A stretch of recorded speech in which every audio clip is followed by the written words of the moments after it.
Kita hanya bisa jadi raja di dalam hidup kita. Tidak masalah kita jadi dayang-dayang di hidup orang lain. Tapi kita harus jadi raja di hidup kita sendiri. Menjadi raja itu tidak mudah. Langkahnya banyak. Jadi kebayang nggak sih Mas, ketika kita ingin menjadi raja di dalam hidup kita, terus kita juga ingin jadi raja di hidup orang lain, kan kayak gitu nggak bisa. Tapi orang-orang tuh banyak mengira kalau kita bermewah-mewah tuh boros, Mas. Iya. Nah ini mental miskinnya kena nih Mas. Mental miskinnya kena. Jadi kayak, oh, kan sayang Kak digunain duit segitu hanya untuk makan-makan. Kan lumayan bisa ditabung. Terus kalau ditabung apa yang kamu dapat?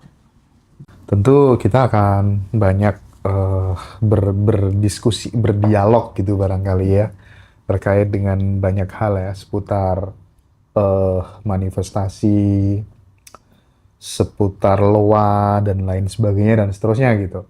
Tapi aku ingin memulainya dari sini, Kak Roma. By the way, Iya. terima kasih ya Kak Roma ya, udah berkenan hadir lagi ya. Masya Allah, seharusnya saya mengucapkan terima kasih juga Mas Hendra. Iya, jadi aku tuh dari dulu penasaran ya, karena ketika kemudian kita itu menginginkan hidup yang lebih baik, jalan hidup yang lebih baik, artinya secara finansial, secara spiritual, itu tuh terkadang susah dicapai ketika kemudian kita itu masih ada perasaan-perasaan yang benci lah sama tetangga, sama orang lain lah, iri hati, dan seterusnya gitu. Itu tuh menurutku secara pribadi, itu sangat mengganggu. Betul. Nah, ketika kemudian aku sudah mulai bisa menemukan sebuah prinsip di mana aku sudah nggak ngurusi bagaimana kemudian persepsi orang lain terhadap jalan hidup yang aku tempuh, itu hidupku menjadi lebih ringan, lebih produktif gitu ya. Iya. Sorry ya teman-teman yang benci sama aku nggak punya sedikit pun waktu untuk kembali membenci dirimu, karena aku terlalu sibuk mencintai orang-orang yang mencintaiku. Kalimat itu pas banget gitu dengan apa yang aku alami gitu. Betul. Nah, aku ingin tahu bagaimana kemudian pandangan Kak Roma, bahwa apakah kemudian kebencian-kebencian itu cukup memberikan implikasi yang negatif terhadap stagnasi kehidupan yang lebih baik dalam diri kita. Gimana itu Kak Roma? Saya sangat-sangat setuju dengan perkataan Mas Hendra. Dulu, ketika saya benar-benar fokus pada orang-orang yang membenci saya, hidup saya stuck di situ aja. Kita nggak bisa jadi raja di hidup orang lain. Kita hanya bisa jadi raja di dalam hidup kita. Tidak masalah kita jadi dayang-dayang di hidup orang lain. Tapi kita harus jadi raja di hidup kita sendiri. Menjadi raja itu tidak mudah.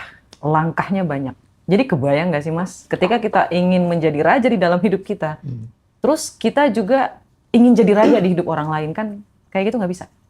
Pilih mana? Kamu mau jadi dayang-dayang di dalam hidup kamu, atau kamu ingin jadi raja di hidup kamu? Ketika menjadi seorang raja, kamu sudah harus tahu anggapan orang lain bagaimana omongan orang lain, bagaimana permasalahan bisa datang, A, B, sampai Z.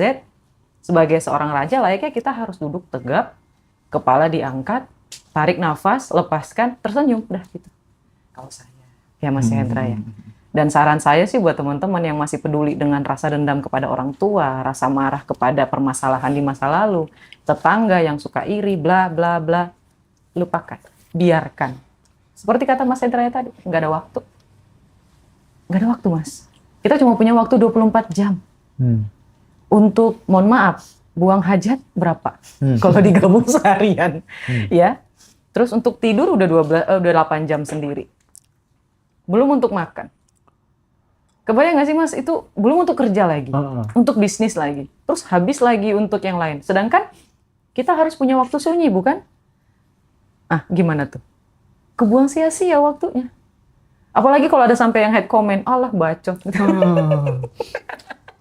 Iya juga ya.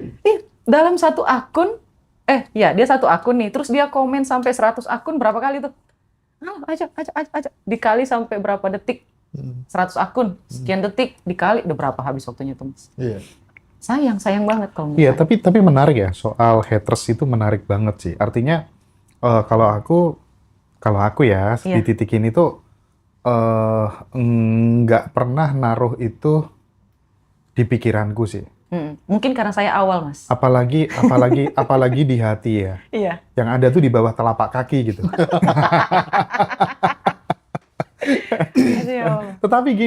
Tetapi aku ingin mengirimkan pesan khususnya buat teman-teman yang masih muda-muda, Kak Roma. Iya. Jejak-jejak digital, komen-komen yang negatif, itu menurutku adalah bagian dari etikabilitas yang itu juga akan memengaruhi jalan hidupmu loh. Betul. Jadi kalau itu kamu terus-teruskan, ya yang rugi bukan Iya, orang bukan saya. lain, tapi dirimu sendiri, ya nggak sih? Iya, betul, Mas. Saya malah untung. Ah. Karena saya ngerasa 2 hari kemarin saya sempat mikir gitu ya, Mas ya. Ini bener nggak sih jalannya sampai dihujat kayak gini? Ini bener nggak sih ilmunya gitu ya, Mas ya? Terus sahabat saya bilang, lah, apa hubungannya pikiran mereka dengan apa yang pengen kamu lakukan? Kalau misalnya kamu belum sanggup, ya wajar, kamu masih muda. Kayak gitu ya, Mas ya. Wajar, kamu belum sedewasa itu untuk dewasa. Kamu tuh cuman wanita yang masih muda, terus dipaksa untuk dewasa. Gitu ya. Terus, bener juga, ayo udahlah. Jalan satu-satunya mungkin kalau kamu belum bisa, misalnya kayak tadi Mas Hendra ya, ada di telapak kaki gitu. Iya. Mungkin saya masih di sini, terus lama-lama jalan ke bawah, nanti tinggal injek. Tinggal nunggu waktu aja. Iya, kayak gitu. Mungkin namanya masih belajar ya, Mas. Iya. Oke. Nah, mungkin ini ya, Mas Rozi ya. Ya. Mungkin kita mulai lebih meningkatkan obrolannya dari sini. Kadang Mas Rozi, kalau kita mau butuh naik level gitu, Iya, benar. ya, menaikkan level kemakmuran, misalnya kayak tadinya dulu misalnya pesen kamar tuh rate-nya ya 700.000, 800.000, 1 juta gitu udah mahal banget gitu ya. Nah, kayak gitu, Kak Roma, itu kan butuh yang namanya nyali ya kalau misalnya kita mau naik level gitu. Tidak hanya soal kamar hotel, apapun itu gitu. Sarannya Kak Roma gimana sih supaya kemudian kita itu nggak stagnan gitu dalam proses pencapaian kemakmuran tuh nggak stagnan gitu. Oh, I see. Iya, ini penting banget dan ini aplikatif sih sebenarnya. Gimana tuh Kak Roma? Saya setuju sih, Mas. Jadi, dulu kan memang saya sangat-sangat menghitung uang gitu ya, Mas ya. Makan sampai 10.000 per hari gitu, kan ada naik levelnya. Terus setelah saya bekerja, saya naikin jadi 20.000. Terus saya ngerasa kok makin miskin. Iya. Saya udah punya gaji kok kayak gini aja. Terus saya naikin lagi jadi 30.000. Saya bingung kok makin nggak ada lagi. Di mana nih salahnya nih? Ternyata ketika saya ulik lagi ya, Mas ya. Pertama, ketika saya pengen sesuatu, saya tahan. Nah, orang-orang tuh pada komen, Kak Roma kok sekarang udah ganti kacamata. Nah, kemarin ini saya dapat inspirasi, Mas. Terus sahabat saya bilang, Roma, mohon maaf, itu kacamata udah rusak. Kan dari depan nggak rusak ya, Mas ya. Tapi dari belakang itu sebenarnya udah sedikit rusak gitu ya, Mas ya. Terus sahabat saya bilang, kamu ngajarin keberlimpahan, tapi kok pelit banget.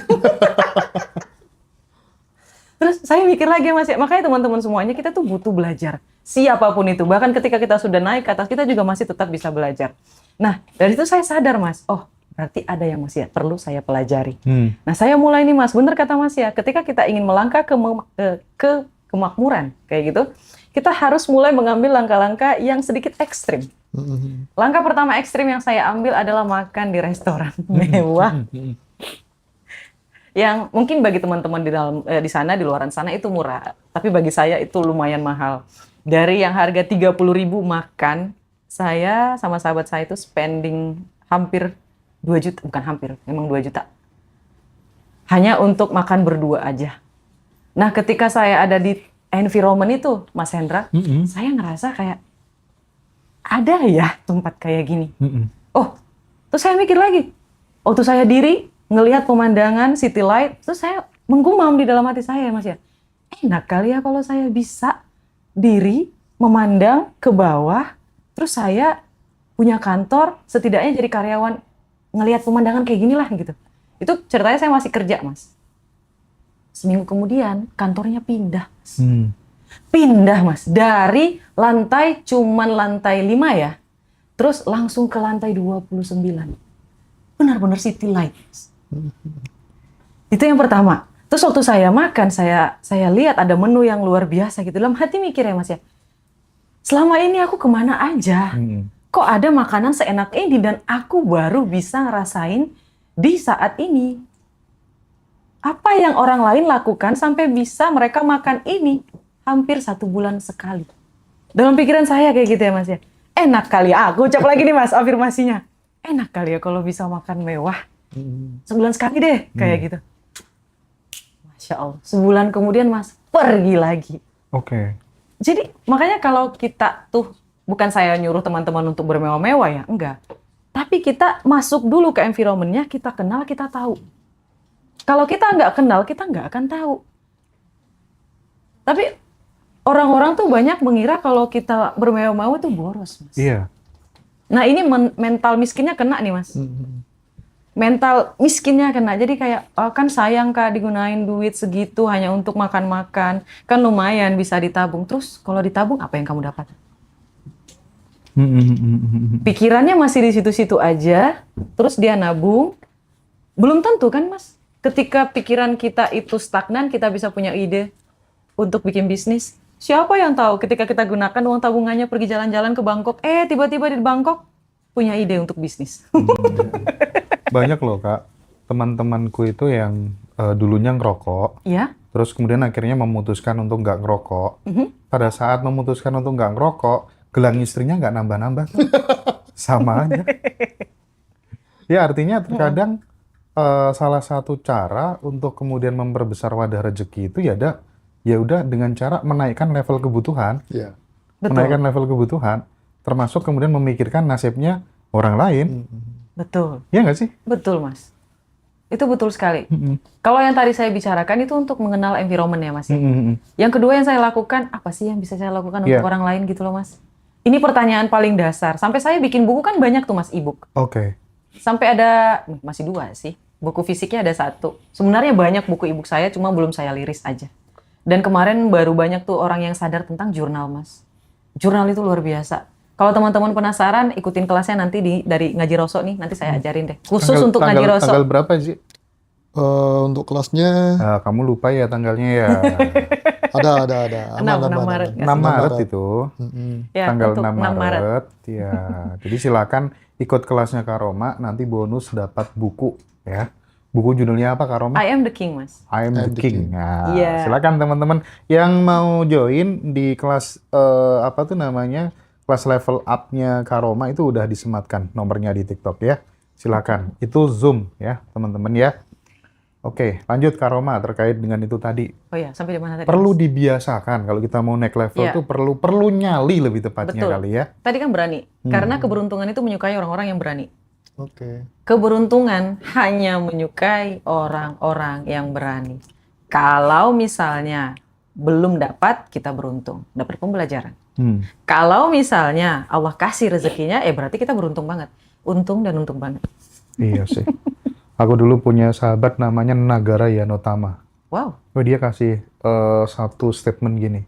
Ke depan orang-orang yang maju itu bukan orang-orang yang pintar. Tapi orang-orang yang berani dulu. Berani dulu. Terus yang pintar kemana dong, Mas? Percuma Mas. Parkir kalau dulu atau apa? Iya, terlalu banyak pertimbangan. Justru ya Oh Mas iya, ya. iya, Betul. benar. Kalau dia pintar, tapi dia tidak pemberani. Aduh, Mental ya. Balik ke mental berarti. betul. Itu sayang banget sih Mas kalau menurut aku. Orang yang paling merugi adalah orang yang pintar tapi tidak mau bertindak dan tidak berani untuk memulai.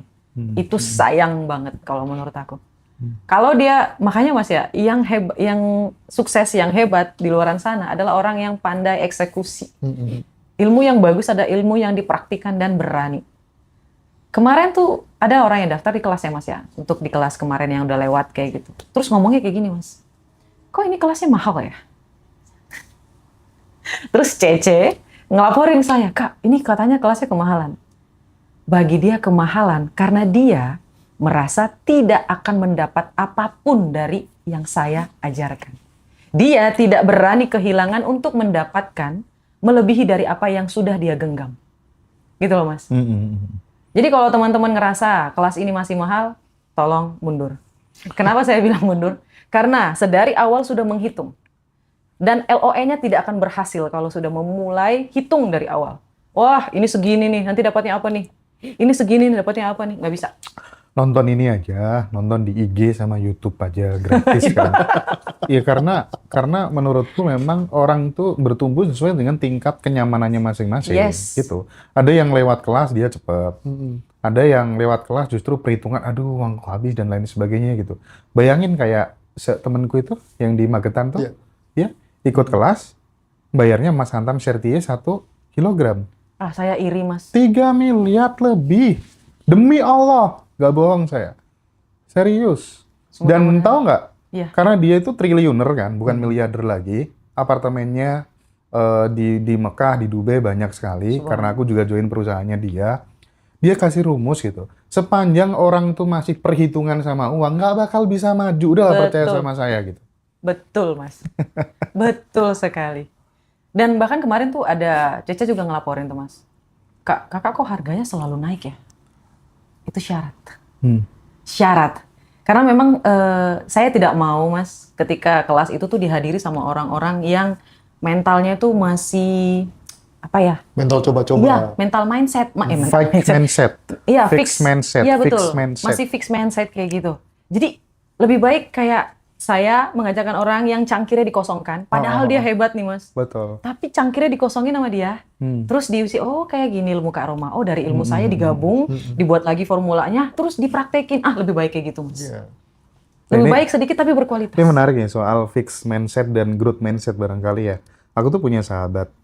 Dia itu misalnya ketika ikut kelas gitu ya. Mas, aku seneng banget. Hari ini aku ditraktir masuk kelas ini gitu. Kemarin aku ditraktir ikut kelas yang ini gitu. Itu tuh bangga ditraktir sama orang. Padahal sorry to say ya, kalau itu kamu terus-terusin itu yang bikin kamu miskin, awet miskin. Mental gratisan. Komennya Kak Roma apa? Saya udah nggak pernah ditraktir, Mas. Saya hanya mengizinkan orang yang akan saya doakan untuk sukses, untuk mentraktir saya. Atau yang satu level sama saya. Kalau nggak, saya nggak mau. Kalau dia masih pikiran bukan kekayaan ya, jangan tersinggung. Pikirannya, mentalnya masih di bawah, masih low frekuensi, saya tidak akan mengizinkan dia untuk mentraktir saya. Saya yang akan mentraktir kayak gitu. Itu betul sih, Mas. Dan itu diomongin sama mentor saya. Never, ever. Jangan pernah biarkan orang lain mentraktir kamu. Jangan. Kalau nggak bisa bayar di situ, bayar di kemudian hari. Oke. Kayak gitu, Mas. Mbak Ina jangan traktir saya lagi ya. Kalau dia bawain oleh-oleh sih kalau Mbak Ina. Nggak apa-apa ya. Nggak bosen-bosen deh Bang. Iya, nggak bosen-bosen nih orang gitu ya. Tapi gini Kak Roma, nanti sebelum dilanjutkan sama Mas Rozi gitu. Kadang komunitas atau circle atau kalau salah satu cara untuk kemudian membuka pikiran bawah sadar itu kan terbukanya arah, salah satunya adalah ketika kemudian kita itu bergaul dengan orang-orang yang frekuensinya lebih tinggi gitu. Yang jadi masalah adalah ketika kemudian orang itu tidak menemukan circle yang tepat, susah sekali gitu. Apalagi dari keluarga yang toksik gitu. Solusinya gimana dong? Seminar dong. Seminar. Agree. Mas, saya mulai beranjak tuh ketika saya tuh mulai bertemu dengan orang-orang yang di seminar kayak gitu loh, Mas. Saya mulai bertemu orang-orang yang positif itu ya dari grup-grup yang seminar kayak gitu. Jadi mereka itu terus ingin bertumbuh, bagaimana mencari peluang kayak gitu, Mas. Jadi kalau misalnya kita masih belum punya duit untuk ngikutin seminar, teman-teman bisa, betul kata Mas Hendra-nya, silahkan belajar di TikTok dulu, di YouTube dulu, di Instagram dulu. Sembari kita menabung. Jangan bilang nggak punya duit. Misalnya nih harga kelasnya 1,5 gitu ya, Mas ya. Ya, kita bisa loh nabung 30.000, kalau nggak 10.000 per hari. Itu kelasnya pasti akan ada lagi 2 bulan sekali atau 3 bulan ke depan. Kita kan masih punya waktu ya, Mas ya. Itu kan bisa ditabung. Sambil belajar, sambil kita ketahuin, kita pelajarin. Oh, nanti tinggal eksekusinya gimana. Karena akan beda pembelajaran yang ada di kelas dan ada di IG, di TikTok, di YouTube, itu berbeda. Jauh. Kayak gitu loh, Mas. Kalau saya pribadi ya, Mas ya. Terus yang kedua, baca buku. Jangan malas baca buku, please. Jangan malas baca buku. Baca. Iqra. Kan dia. Dalam agama kita juga disuruh untuk baca. Baca. Meskipun cuman 1 halaman per hari. Ya, 1 halaman per hari nggak masalah. Buat yang muda-muda, tolong Gen Z. Sesama Gen Z kita harus baca buku lebih rajin. Ini konten ditujukan untuk Gen Z ya. Oh bukan, ini juga Bukan. milenial, Mas. Maksudnya baca bukunya, Mas. Iya. Tapi aku pengen teman-teman yang Gen Z khususnya nonton sih obrolanku dengan Kak Roma ini supaya kemudian gimana sih cara memulainya dari nol. Karena Kak Roma udah ngasih contoh kan. Iya, Mas. Bagaimana penderitaan hidupnya dan lain sebagainya gitu kan. Tapi ngomong-ngomong soal Iqra tadi ya, kalau Mas Rozi itu Yasin nih. Yasinnya orang Madura gimana Mas Rozi? Al-Quranil Hakim. Ya Allah. Yasin gitu.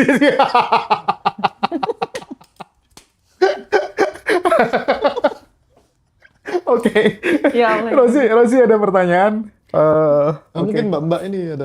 Oke. Aku lanjutkan dulu deh kalau gitu ya. Oke. Ini menarik mungkin kalau ditanyakan ke Kak Roma kali ya. Mas. Meskipun Kak Roma belum pernah ditinggal sama pasangan ya. Oh, pernah Atau dong. sudah pernah ya? Sorry. Pernah, tapi pacar tapi. Pacar ya. Saat ada laki-laki ditinggal sama istri Oke. dengan alasan apapun lah ya. Kamu yang senyum tadi, kamu ditinggal sama suami ya? Ini nih laki-laki nih. Ini asli temanku sendiri. Baik. Mungkin dia problemnya finansial Kak, atau apa ditinggal terus kemudian dia cari suami yang lebih bisa menjamin masa depannya mungkin ya. Baik. Kan itu terpukul banget. Banget. Bahkan tubuhnya langsung kurus gitu. Untung nggak sakit kan. Nah, caranya memulai untuk bangkit gimana? Yang paling realistis. Yang paling realistis, Mas. Pertama, nikmati aja kesedihannya dulu. Oke. Nikmati. Yang pertama itu. Yang kedua, akuin aja. Oh ya udah, mungkin dia ninggalin aku ya memang karena ketidakmampuanku di kala ini. Oke, fine. Lalu setelahnya sudahi. Ikhlaskan. Tidak ada yang bisa kita lakukan selain mengikhlaskan. Dan kita mulai berpikir, oh, aku akan naik tangga. Dan wanita yang kemarin adalah wanita yang tidak mampu untuk menemaniku naik ke level itu. Positif mindnya kayak gitu. Karena ketika kita ditinggalkan seseorang, artinya akan datang orang yang terbaik. Tempat di samping itu harus kosong dulu, Mas, baru datang dan digantikan. Kebanyakan orang salah paham, Mas. Ketika seseorang pergi, mereka itu ngerasa kayak, oh ya udah, aku selesai, aku kayak gini ya, kayak gitu. Enggak, sebenarnya enggak.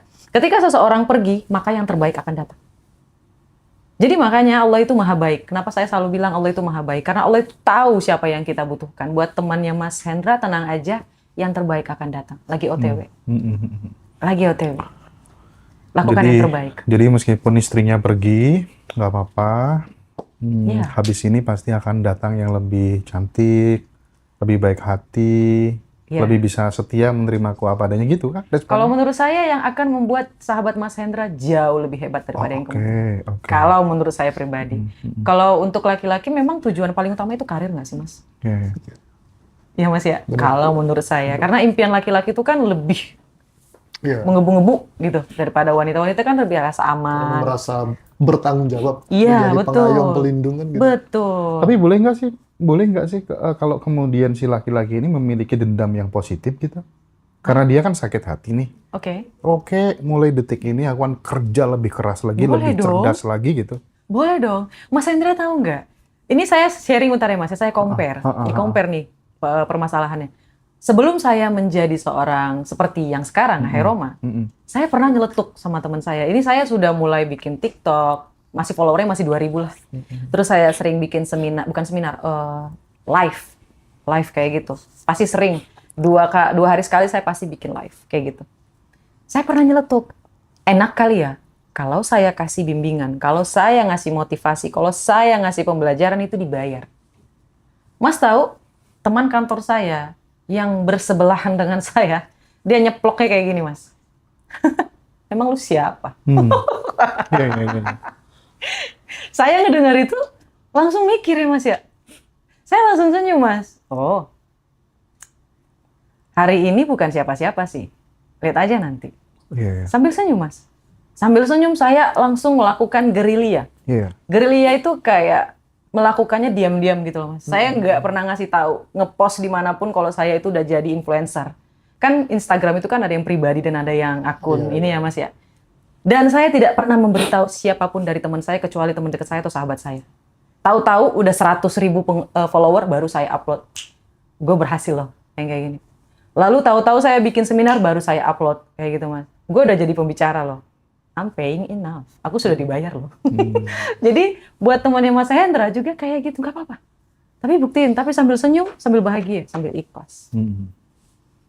Gimana sih? Masuk. Oh, masuk. Masuk banget.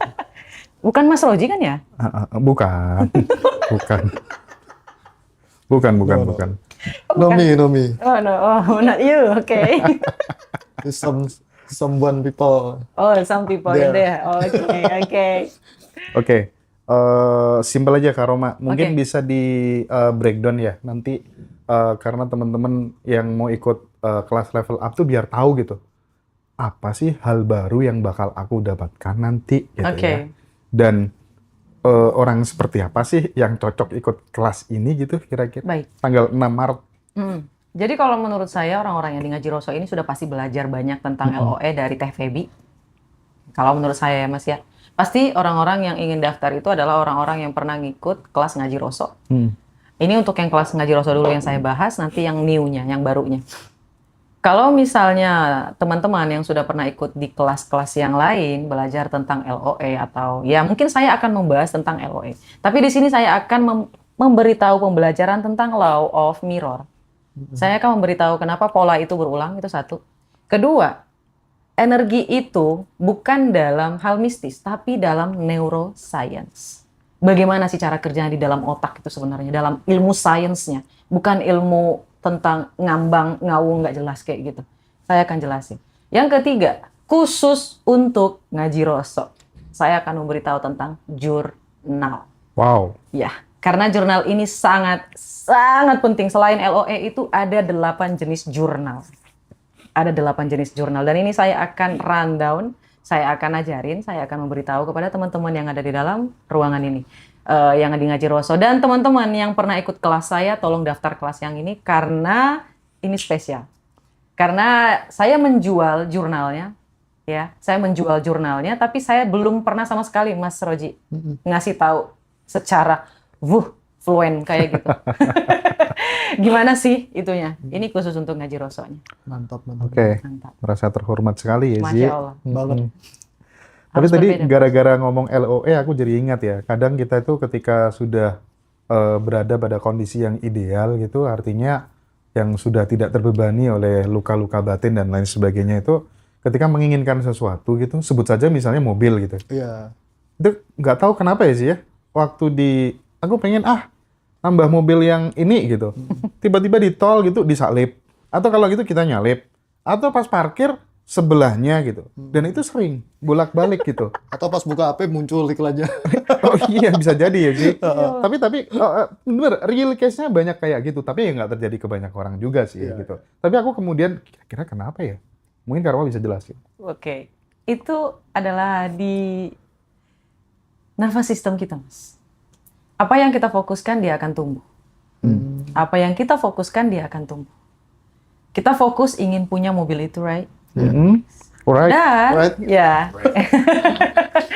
Dan otak kita secara sadar, ya Mas ya, secara sadar akan mengetahui bahwa kita menyukai hal tersebut. Right. Dan dia akan mencari apapun yang kita sukai. Mencari celah itu secara Iya, jadi dia spontan akan gitu ya. mempertemukan kita dengan hal-hal yang kita sukai, hal yang sama dengan apa yang kita pikirkan. Misal kita suka sesuatu, kita ulang-ulang di dalam kepala kita, itu masuk ke dalam identitas lama yang ada di ABS, alam bawah sadar kita. Iya. Dan di alam bawah sadar kita itu ada namanya nervous system. Dan nervous system ini menyukai hal-hal yang serupa. Oke. Serupa. Secara otomatis, dia akan mencari hal yang serupa. Kayak tadi Mas ya, ini adalah teori mobil merah. Ada pertanyaan nih kalau kita pergi ke wawancara pekerjaan, berapa banyak mobil merah yang kamu lihat ketika kamu berjalan menuju kantor ini? Ada pertanyaan kayak gitu.